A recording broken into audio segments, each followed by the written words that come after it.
You're listening to the Daily Sales Tips podcast, and I'm your host, Scott Ingram. Today's tip comes from Steve Benson. Steve is the founder and CEO of Badger Maps, the #1 route planner for field salespeople. He also hosts the Outside Sales Talk podcast and is the founder of the Sales Hall of Fame. He sent me kind of a long tip, so I decided to break it into 2 parts. Here's part 1. Hi, I'm Steve Benson, CEO of Badger Maps.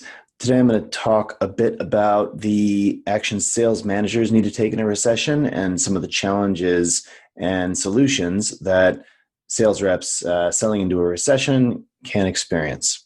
So first off, an economy that's in recession can bring a whole bunch of new challenges for sales reps and sales managers. First of all, desperate competitors doing desperate things.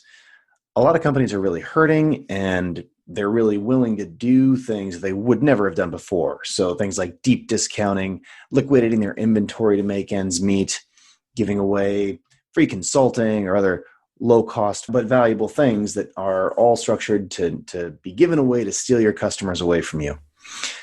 Second, new challenges from your prospects and your customers that you may experience, like resistance from customers that wasn't there before, not wanting to engage, not wanting to learn about your product, not wanting to meet with you, etc. Resistance to spending money. Spending freezes can often come from the very top. You're also going to have to watch out for aggressive procurement offices who are looking to leverage the down economy for discounts, better terms, and generally are going to try to jam down your margins. So what can you do about these things? What can sales managers do to help their reps protect the margin and keep sales up in a bad economy? First thing, you can sharpen the sword with some negotiation training. Refocus on communicating the benefits and the value that your prospects will receive if they purchase your product.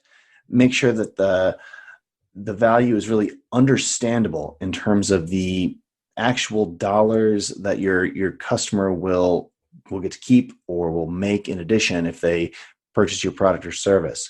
You want to show the ROI and you want to give your sponsor the ability to easily communicate that value up the chain to loosen those purse strings. Another thing you can look for is, as a manager, you can look to make some changes to the comp plan structure. If you have a product with tightening margins, for example, or in general need to defend your margins in these times, and your reps are currently comped on revenue, you can consider switching it to comping them on profit margin.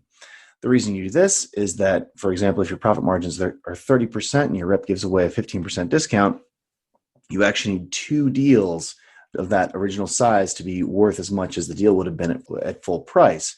But if you align your rep's comp plan with profit instead of with revenue, then you're able to, with revenue, that 15% discount only costs them 15% of their commission. But if you're aligned to profit, that 15% discount just costs them half their commission if there's a 30% margin. So if you align your reps with the company's goals, they'll defend the margins better. And so align the comp plan with the profit line instead of the revenue line.